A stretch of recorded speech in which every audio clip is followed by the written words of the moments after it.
Friday, everybody. Welcome to Pop Culture Philosophers. I'm Rockin Robbie Billups, and since it is Friday and it is Pop Culture Philosophers, and I'm Rockin Robbie Billups, it means it's time for the Rex and the Robbie Show, and you can't have the Rex and the Robbie Show without the Rex. What is up, Rex? How you doing? What's up, brother? I'm so happy it's Friday. I don't know why. I've been dragging all week this week. Got some people in the house. Road Collecting, Perry Gaming, Red Hood Reviews. Thanks for joining us. OUG, what's up? And Two Gun Pedro. Pew pew. I love making that sound. Actually, I didn't do it when I first met Two Gun, but you started doing it, and everybody would do it in the chats, and now I really enjoy it. All right, talk about perfect branding. Two Gun Pedro. Pew pew. Like we associate it. You know what I'm saying? I love it. I do. Thank you, Two Gun, for bringing that into my vocabulary. Absolutely. Well, me and Rex are here today, however you want to call it, because it's night somewhere. We're going to be talking about DSTLRY. Clearly day here. I'm just saying, as the light comes pouring through the window in the background, I noticed. Clearly day here. But we are here to talk about DSTLRY. It's a new publisher, distributor. It's a new company that got announced just yesterday, and we're going to unpack that. We're going to get into it. What's up, Damien? How you doing? But I appreciate everybody being here. Yeah, the pews are contagious. So me and Rex are going to unpack that. Of course, Rex works for a publisher. I'm a retailer and a comic book YouTuber, and I think we're pretty qualified to discuss this. Don't you think so, Rex? Well, I think, number one, you're the award-winning Robbie from PCP, and you've been smoking some really good hair. All right. I want to remind everybody, stay until the end. We have 3 new books for the Robbie, PCP Shop. And, we need your support. Of course, Robbie gets a portion of the proceeds of every sale that's made to help him keep running his YouTube channel and doing all the things he's doing for the comic community. And, hair care products are not cheap these days, people. Okay. They are not. In order for Robbie to keep that fine looking head of hair, he needs to invest in hair care products. And they, as they say, do not grow on trees. So please, check out we've got a ton of comics up now. Check out the PCP shop live and check out the items. If you see something you like, purchase it so we can keep Rockin Robbie and hair products, so we can keep styling the way he is, because we know, wink, wink, nod, nod, there may be somebody else that we need to impress with his fine hair. And on that note, please continue, Mr. Rockin Robbie award winner. Yeah, well, I do need some new pomade, everybody. So if anybody wants to buy something off that Shopify account, that would really help out. All right. I was practicing that lead in the whole time this morning. Yeah, I appreciate that. This is standing in front of the mirror, wishing you had this luxurious hair. Yeah, forget about the YouTube channel he does. Forget about the comic community. Robbie needs hair care products. Buy something now. Buy something now. All right, so we're going to be talking about... I appreciate you saying so. DSTLRY, which is a new... DSTLRY is a new publisher, distributor. It's coming out. So it's the brainchild of David Steinberger, who is the co-founder of Comixology. Chip Mosher as well, who is a former Comixology head of content. And what it is it's a new digital and physical comic book publisher, as well as a distributor. I think they're going to be distributing their own things through different means, and there's way more ways to get comic books now as a retailer than there were just 3-4 years ago. You know what I'm saying? When it was just Diamond, now there's Diamond, there's Penguin Random House, there's Lunar Distribution. Everybody's getting into self-distribution like Scout, some of those smaller publishers, kind of going directly to the shop. So all this kind of stuff. And then comic book publishers where you can't find their books, like Bad Idea. You know what I'm saying? Where you just can't find them. So there's some interesting stuff attached to DSTLRY. And the first thing I want to do is just basically the overview. So it's from people who had ran Comixology, I believe, and Rex can correct me if I'm wrong here, but I believe they were out by the time Comixology was collapsing, right? They've been building up this idea. Apparently they were talking to everybody at Thought Bubble last year, trying to get creators on board. They're going to release digital comics for a limited time and not using a blockchain or any kind of cryptocurrency. They're going to stop selling the digital comics. Like there's going to be a certain number or something or a certain time. And then people who buy the digital comics are going to be able to resell them like kind of like you do on StubHub with concert tickets.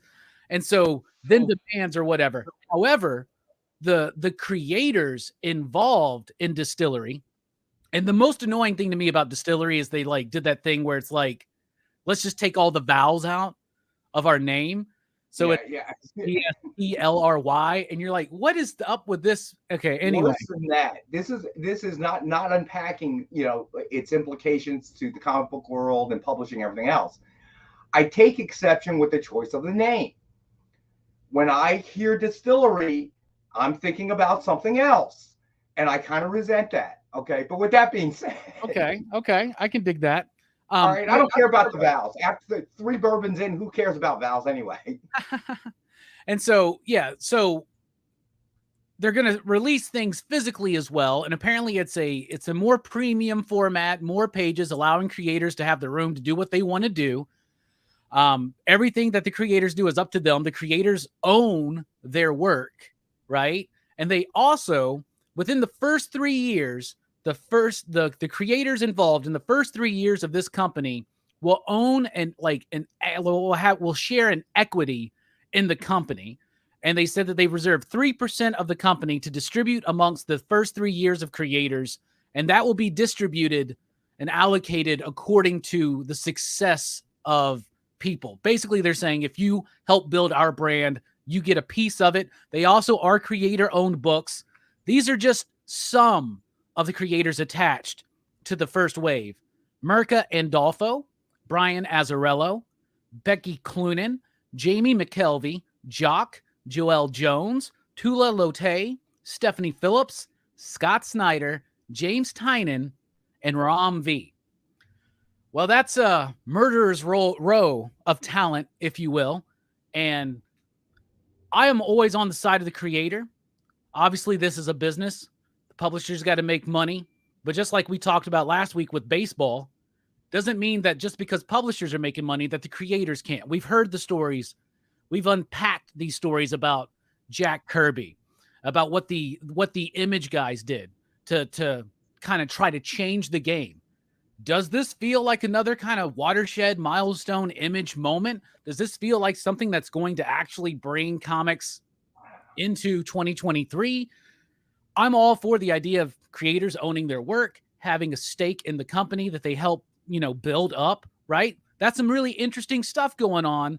Digital sales, physical sales, and they said there will be physical artifacts when they launch digitally as well. It's all going to kick off at San Diego with like an anthology comic.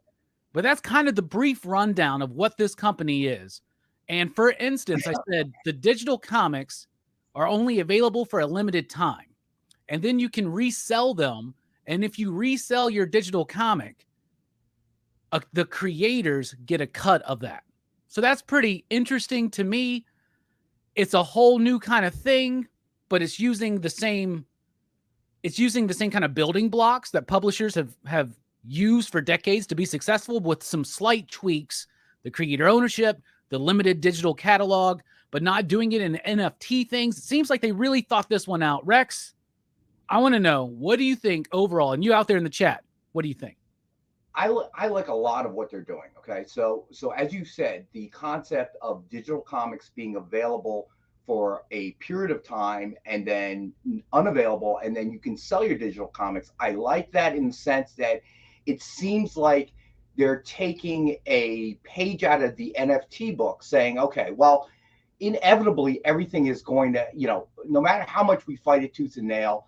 My daughter's boyfriend's father, who I've gotten to meet and get to know a little bit, he's really big into LPs, right? I mean, the guy even travels around with his own turntable sometimes to parties and stuff. And it's really cool seeing the history and stuff.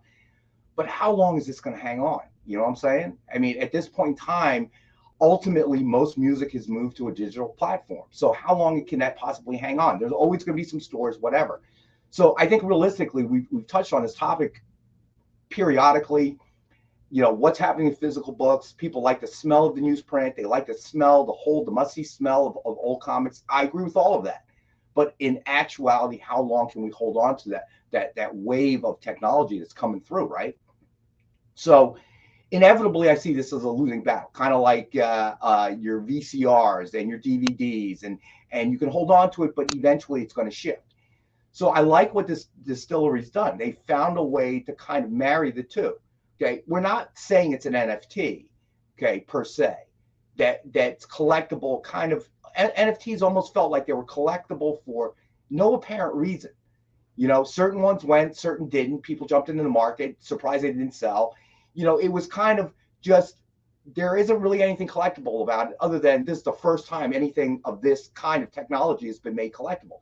So there's kind of the shiny new car smell to it. Then obviously, as with most things, it took a nosedive, right? So what does that mean? It means that was its first venture into turning something digital into something permanent that could be made a collectible. And it didn't quite work out because it was wild, wild west. It feels like Distillery has found kind of a way to satisfy both. You're going to get naysayers, but they're creating a digital collectible, but it's not an NFT per se, right? It's not an NFT in that sense.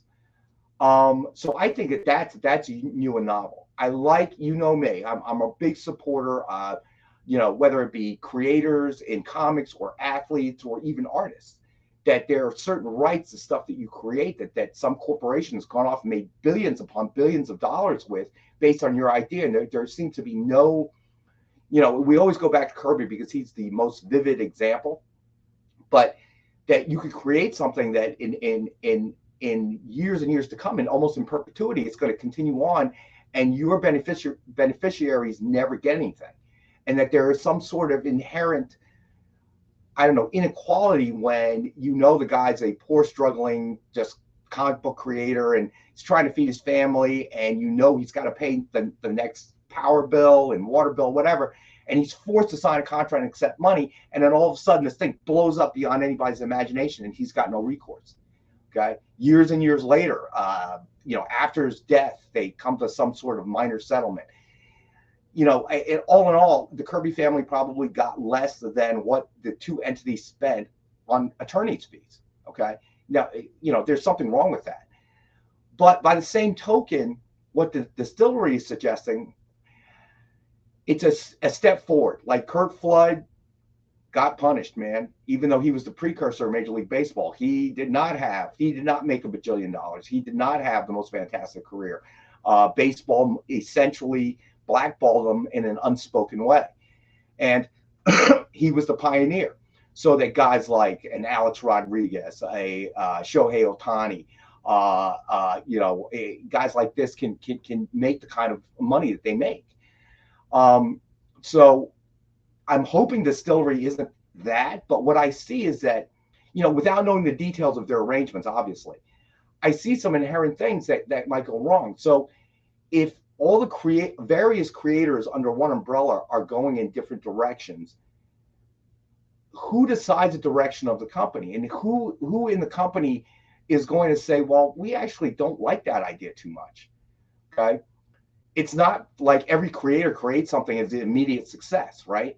Under the current kind of structure, there's somebody who ultimately can say, nah, we're not running with that. We don't see it. Well, as Sleepy Reader is pointing out, so the creators only get the allocated 3% of the company. So there's not a controlling interest there or anything, right? But I guess the idea there would be if the company grows, then they're a part of that. And if, for instance, like what happens a lot with these kind of things is somebody will come in and buy it up, right? Then they would like be a part of that. And I don't know if the list of creators that they gave are all of the creators that are going to be within the first 3 years, because that's what they said, 3% split between the creators from the first 3 years, and like that will be distributed according to the success, right? So I guess it's like who's going to be the big, and there's a lot of people here that like have a lot of potential to have a successful book from this company, like Scott Snyder, Ron V, James Tynan, Stephanie Phillips, Jock, Joel Jones, Azzarello, Andolfo. Like that's people that have already been able to prove that they can move units of a comic like independently, like at an Image or a Vault or even something like that, right? So right. I'm curious because I want to address what 817 Michael's saying. They would have to, 817, because if they don't, they as you say, it's going to affect any kind of resales down the line. Yeah, I heard that they are going to be limited, and I think it's a time thing. I think that like digital, they'll only be available for like a week or two, maybe a month. I don't know, but they'll be available and then taken away. And if you want it, you got to buy it from someone who already has it. Right. I do see a danger in that. Okay. In that, in that method, you kind of encourage speculation. So if everybody thinks it's great, everybody's going to try to pre-order within a time frame. So in a sense, they're trying to turn the digital book market into an image of what exists today anyway, right? Because the current market, right? By a certain time, there's FOC, and then that's it, right? Yeah. And then if it turns out to be, underprinted and really popular, well, then if the publisher doesn't go to a second printing. So there's the other question. What do they do about the traditional going to a second printing type thing, right? Yeah. You have some way to mark that digitally. I don't know. But point of fact is I can see where they're going with that. One problem that I see could come out is, and again, I don't know the specifics of the business model or what they have arranged with the creators, but so going back to my previous example, say that the powers that be at the company itself, okay, as you say, the percentage that's being divvied out is not, any kind of controlling interest, in that way. So if the company decides that this is not a direction they think should happen, and the creator disagrees, in a normal situation, whether it be Dynamite or Image or Marvel or DC, the IP is really controlled by the publisher at that point through license or ownership, whatever the case may be. So if creator says, well, I don't see it going that way, and they disagree, they part ways. In their model, if they disagree and they part ways, well, the creator has the ability, well, you know what, I'm taking my IP with me. I'm taking my ball home as well. So there, nanny, what are you going to do now? So that changes the kind of decision-making process, I would think, as a publisher. Okay, well, we disagree on this one point in direction, but, we don't want to lose the entire intellectual property because it sells. So what do we do now? Yeah. I would think that the most obvious is you give the creator, the leeway to do what they want to do. But what if it goes bad? Then what happens? So ultimately, the decision to part ways is after the IP is like really kind of in the toilet, or I don't know. They're delving into some new territory that hasn't really happened before because what they're doing is unique. And that's one of the problems that I think that may crop up unless they've already thought about it and have some way to resolve that, which would be great. Yeah. And I know that they got funding behind them, right? But it's probably going to be a relatively small launch, because if we look into the recent past, we can see, for instance, Comixology made that big deal with Scott Snyder, where Scott Snyder released a bunch of books with some really hot artists on Comixology. And at least in the industry, there were people checking them out, people that were digging them, but they didn't really start making waves until they came physically in the store, right? Which was later on. Like we have Demons right now, Clear, before that, Night of the Ghoul. So, and the other thing is they're not just digital. I don't want anybody to get that the idea that they're just digital. And they said that the physical copies should be available in the comic shops at the same time the digital ones launch. So that means, like, if you're a digital collector, there you go. Now you have an aftermarket for it too, in which the creators, like, I don't know why, but like if let's say whatever Scott Snyder did, number one, people wanted to check that out. They didn't want the physical copy. They wanted it digitally. Let's say that book becomes a $20 book. I like the idea that Scott and the artists get a cut of the resale. That's interesting, because that's something that you can't do like in the physical realm, right? Like there's no way that a creator can get a royalty on you reselling a book because you flipped it for like 10 times the price. Not that they should, because they got paid for the work. That's the contract they signed. But this is an interesting approach to it from that digital perspective. But also, they were talking about their physical books will be different. They'll be bigger. They'll be thicker. And they're going to cost more. And they're like, but that's a good thing, because that's more profit margins for comic shops. And I'm like, yeah, but it's harder to sell a $50 book than it is a $20 book. It's harder to sell an $8 comic than it is a $4 comic. That's a problem we had with some of the recent Frank Miller books from Frank Miller Presents. All those first issues were $8. it's hard to get somebody to commit $8 to the first issue of an ongoing or a mini. You know what I'm saying? Like Ronin was easier because it's got a track record, but these are going to be new properties, not really superhero stuff, they say. But if a creator wants to do something with superhero and it works, they'll go for it. It is kind of feels like an Image model, but with a strong digital presence, with the creators getting some kind of a, with Image, it was just the initial 7, right? The initial founders or whatever, and they all kind of had their own little thing there. And it was not well thought out at first, Image. Like they just kind of did it, threw it together, and it was a big success. And at the time, for a lot of them, it was too much success, right? And it led to a lot of delays and this and that. This seems thought out. This comes from 2 people who know what they're doing in the digital realm, and they have good relationships with these creators. But one thing that it makes me think of that pops up in my head was that Comixology deal with Scott Snyder, and Dark Horse is releasing those now, and they're selling well, but they didn't, Scott Snyder, for instance, also helped launch Dark Spaces over at IDW Originals and didn't really make a lot of waves with his book. So I don't know if there's like less trust in the name of Scott Snyder, or it's also that when Scott Snyder's on something like Justice League or Batman, that's what makes the magic, right? But obviously people will follow Scott Snyder. And I keep using Scott, but I mean, James, Rom, Stephanie, all these people, Merca, they all have dedicated followings, right? But it makes me think of a couple years ago when everybody was talking about how Substack was about to change comics forever. And all these big creators were taking money to go and do work on Substack. And everybody's like, whoa, you don't really hear about that at all anymore. You know what I'm saying? Is this going to be something like that?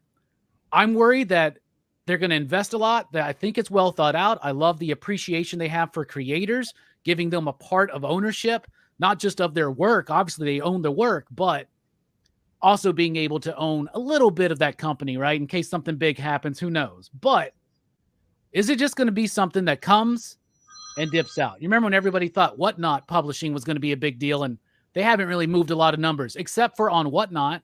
I think they're selling lots of Whatnot comics on Whatnot. But like in the shops, I don't know, IDW Originals didn't really perform too well. And then you got the Comixology stuff from Scott Snyder, and it's doing okay, but it ain't selling like, I mean, I don't know what they're expecting numbers wise. I just wonder if this is going to be a thing that we're talking about now has potential for major change in the industry, then just fizzles out, like kind of like the Substack stuff did, huh? It's interesting because I think we're in an interesting time, okay, in terms of comics, because we saw what happened with Image in the 90s, and we thought that was the watershed moment, right?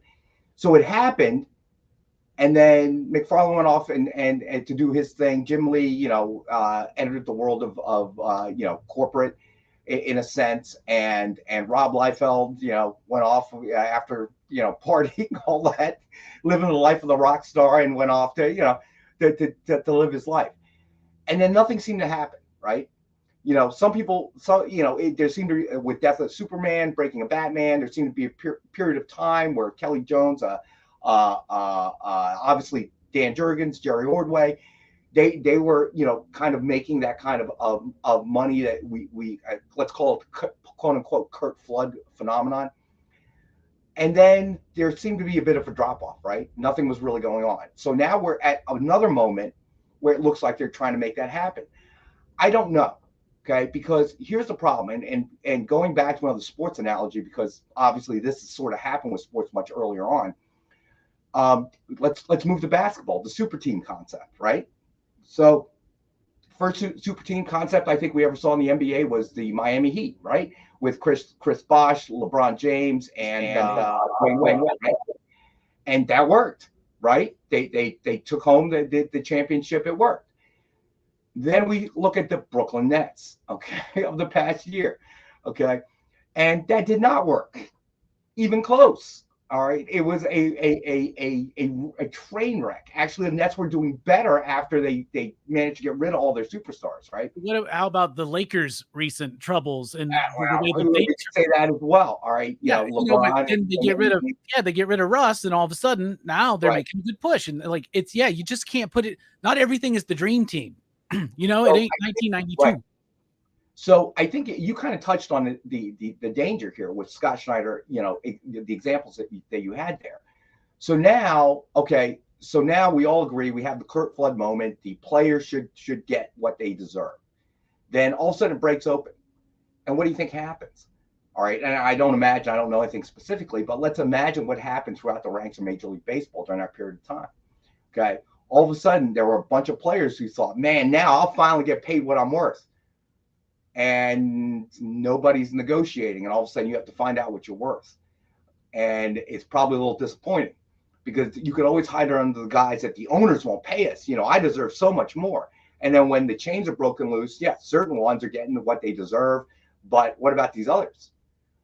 I thought I was more than that. I was worth more than that. So the danger is now these are all going to be creator-owned properties. Is the comic reading world going to accept them? See, I hope that they recognize you have two hurdles now. So you have the popularity of the creators. You've got that tied down. Okay, you've got a laundry list of top creators: James Tynion, Scott Snyder, Joel Jones. You've got the who's who. Now you have to make a new IP successful. So you have two hurdles that you got to cross, and you got to cross both in order for this to work. That's the problem. So you've got the first part. Now what do you do about the second part? And if you have no control over direction, it's all within the creator's hands. Not to say the creators don't know, but I know I would agree with Sleepy Reader 666. They need to launch off with a big hit to put themselves in the face of the comic book community. If they don't, the first two are like, okay, this could be a real quick turn. Yeah, and OUG, you're right. It is a good thing. That's why they reached out to the people they reached out to. But at the same time, it all depends, you know, because Scott Snyder's been at the forefront of two big publishing initiatives recently with the Comixology originals and the IDW originals. And the numbers, I don't know if they were what they were expecting. Now, I'm sure Dark Horse was pleased with being able to publish a Scott Snyder book and sell some copies. But, I mean, we're not talking 100,000 copies. You know what I'm saying? And, like, comic book world's pretty small. But I don't know. We'll have to see. This is a wait-and-see thing. I am excited. I hope the company does well because they got some great creators. I love a company that's coming at it from an almost creator-first kind of perspective, one that actually has a strategy for digital sales as well as physical sales. And also, they're not just doing comics. They eventually plan on helping develop these things out into TV shows or into movies, into merchandise. And that means the creators will be involved in every one of those.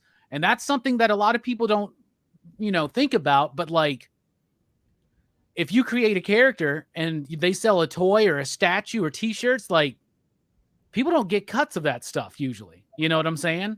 That could be a big deal. And now here's the thing. Are you going to sell statues and t-shirts and action figures of a brand new IP? It could happen. Walking Dead happened. Something is Killing the Children happened.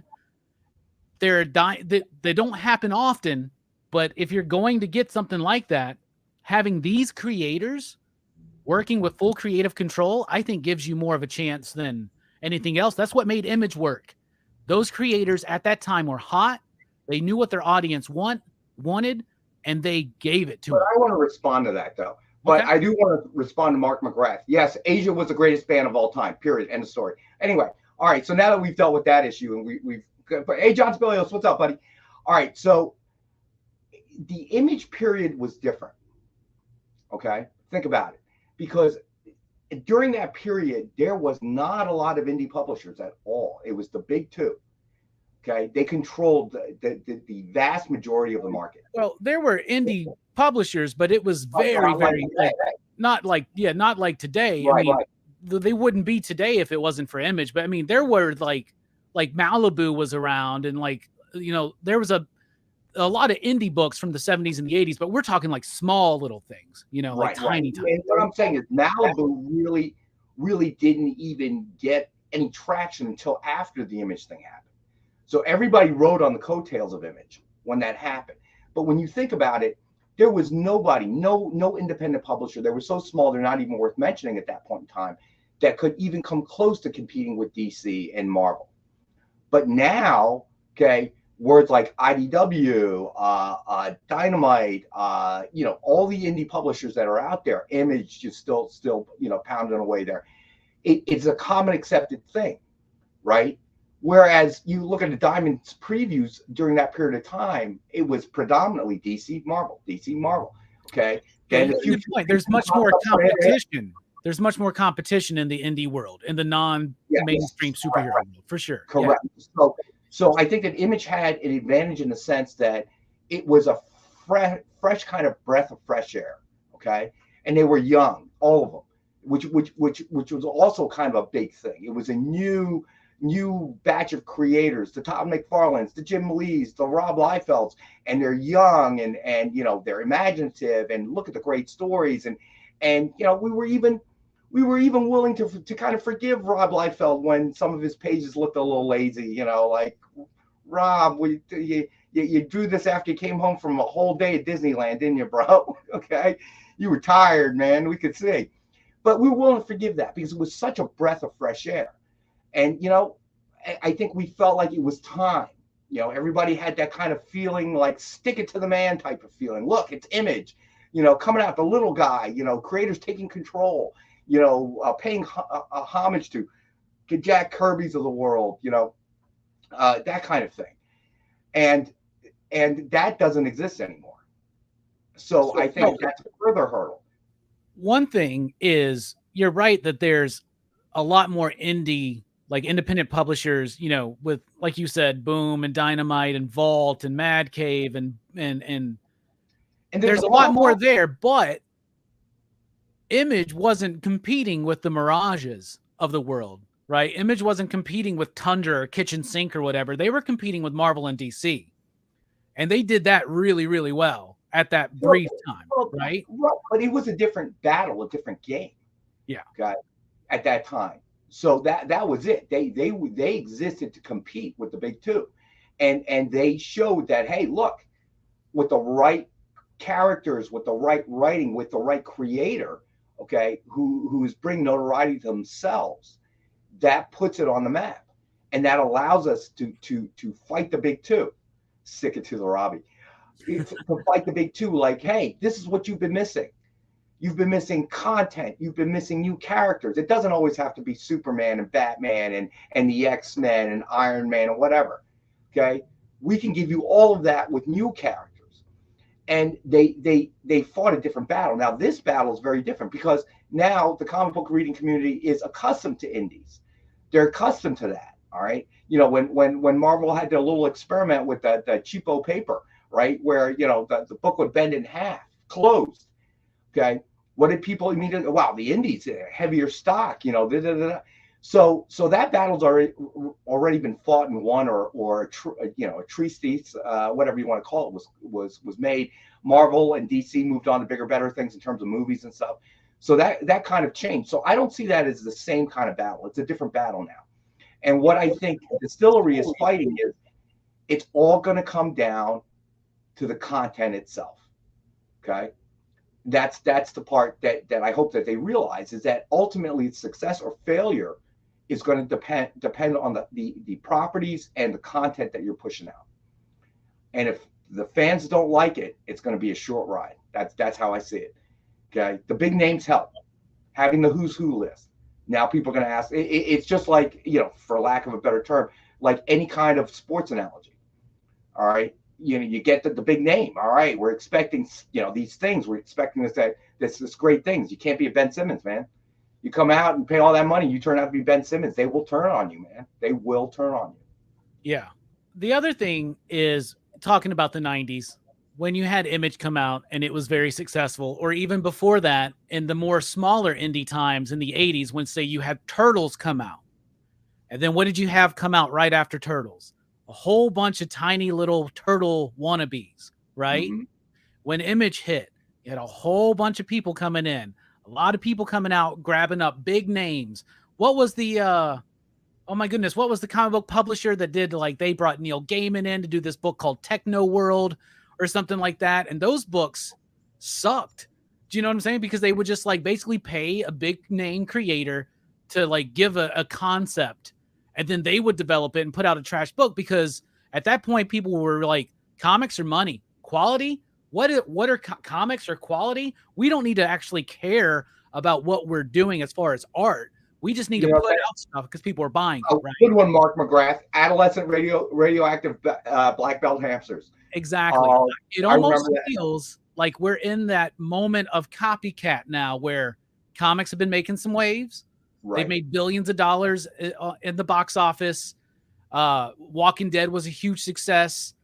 It seems like you got a lot of people now trying to jump on your whatnot. Well, your comicsology dudes. Like it feels like the 90s then, where it's just everybody's trying to get. And if you divide that pie up too much, nobody's getting anything.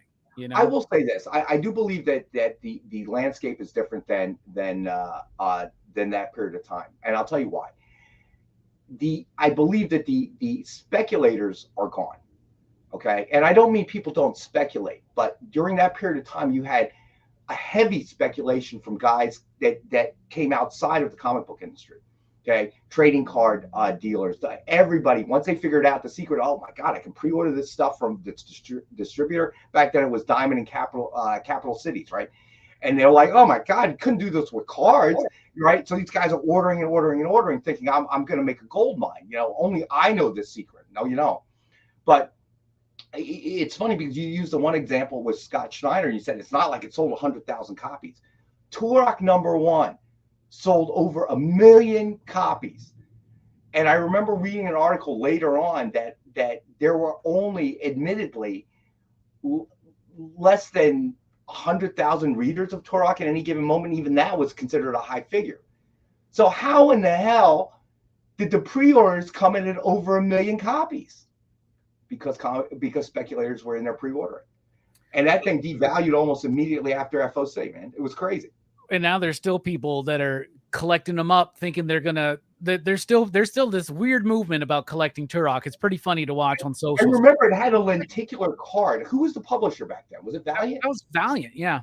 Yeah. It had the old lenticular cards when they couldn't make them about the size of a playing card, and they just pasted it right on the cover. Lenticular.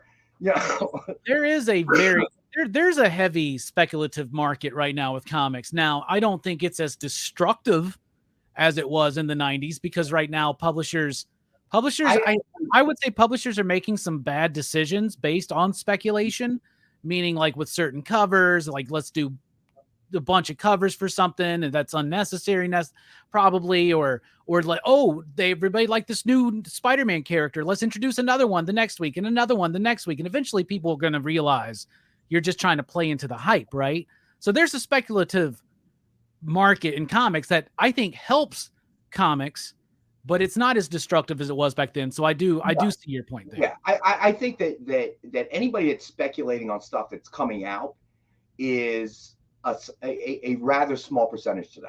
Okay, they can spike prices on new titles in the short term, but ultimately it irons itself out over a short period of time, I believe. Okay, it was very different back then.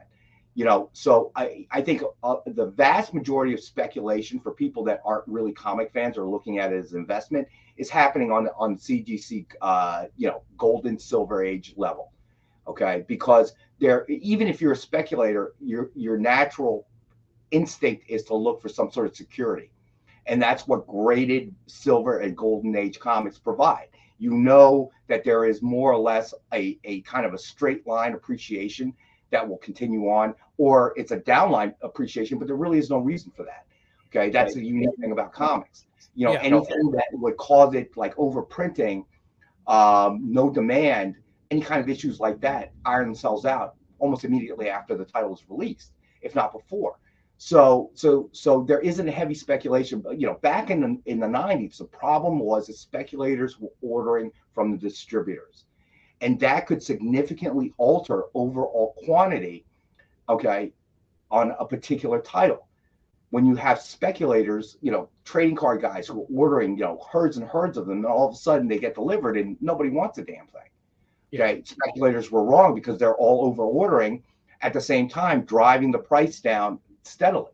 By the time it all happens, it's too late. Everybody's ordered, it's closed, and guess what? You did what you did.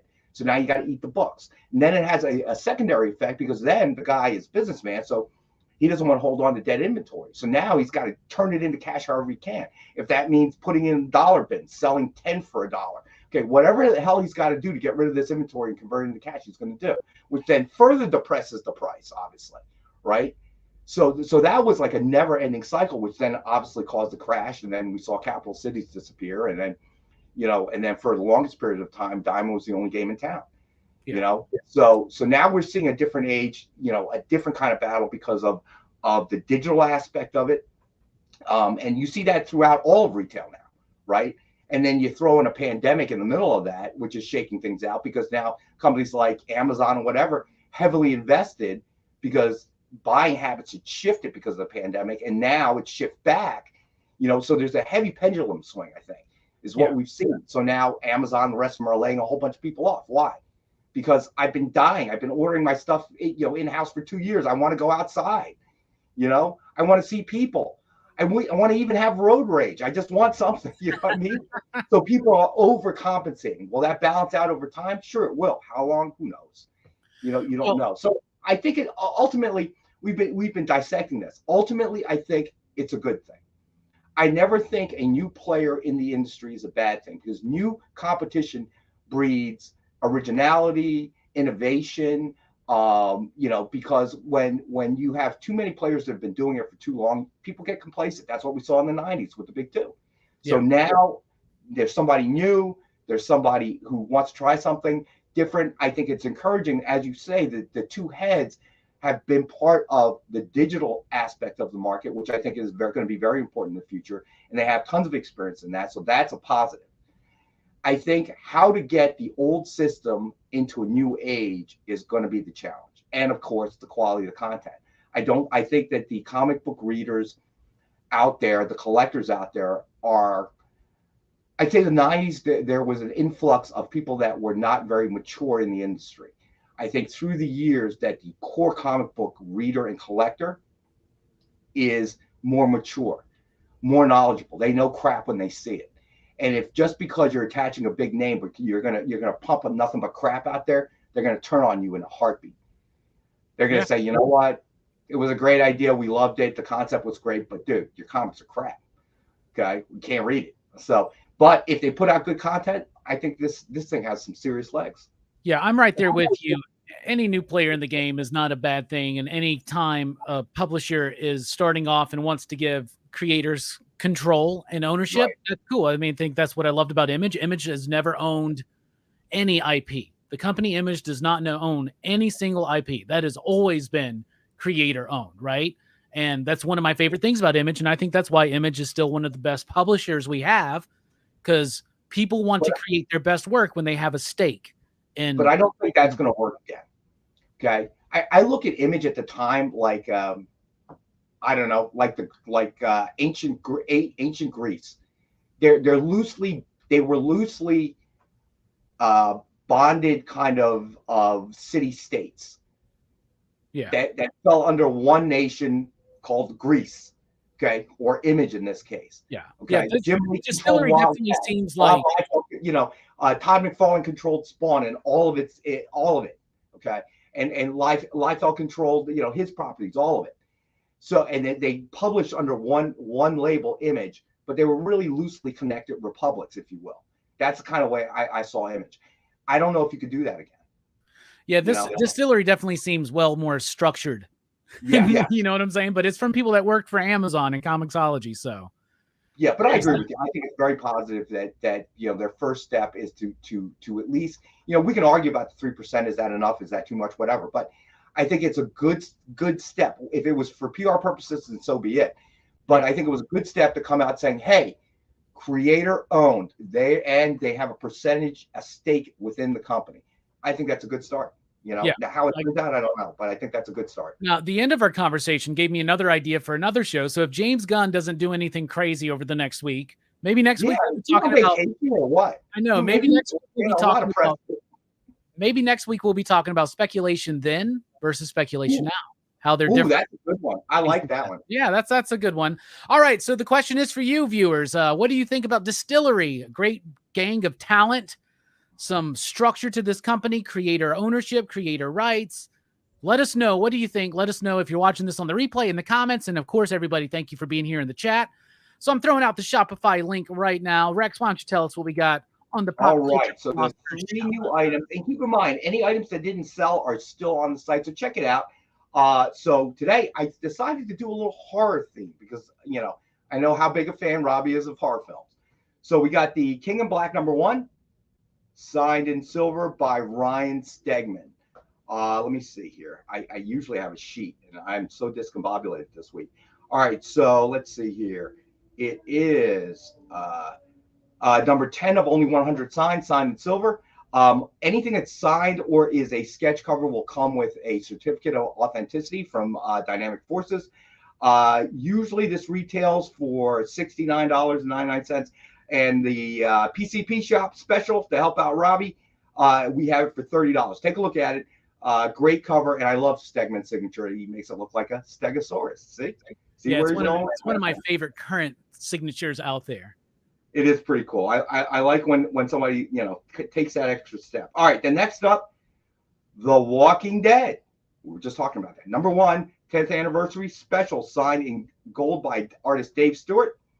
This one is only limited to 10 signed in gold, and #7, and also comes with a cert from Dynamic Forces.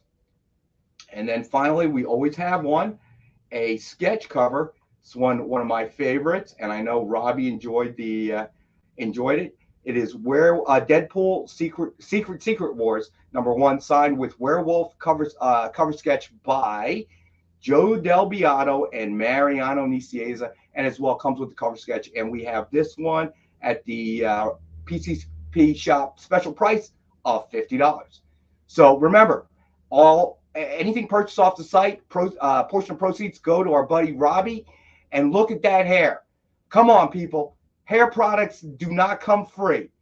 Okay? A lot of teasing and paste and gel, and hair dryers don't come free no more. That looks like a special sort of high-powered hair dryer he's using every morning on his hair.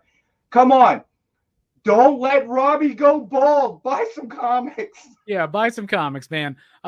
What I like about this Walking Dead is that it's Dave Stewart. Dave Stewart is one of my absolute favorite colorists in comics of all time. Longtime Hellboy colorist, Mike Mignola collaborator. You don't see him at cons, so it's interesting to see a signature from him. I don't see that very often. Ryan Stegman, as we said, and Werewolf by Night. What Mariano was able to do with the colors there, with the highlights, with the green, I think this is one of the sharpest ones that him and Joe have done together. That's just me. So anyway, we appreciate you guys so much for checking out the show. We appreciate you for checking out the Shopify account. We appreciate Dynamic Forces for their support of Pop Culture Philosophers. I appreciate you, Rex, for being here for these conversations. I appreciate you, Robbie. And I got to tell you, I love doing the shows, man, because we always got something to sink our teeth into. And then, I probably have more episodes of #RexRage on your show than any other show. And I love it, dude. I really got to get myself a soapbox so I can stand on it during the show. And so the group can be warned. Here it comes. Rex is getting on a soapbox.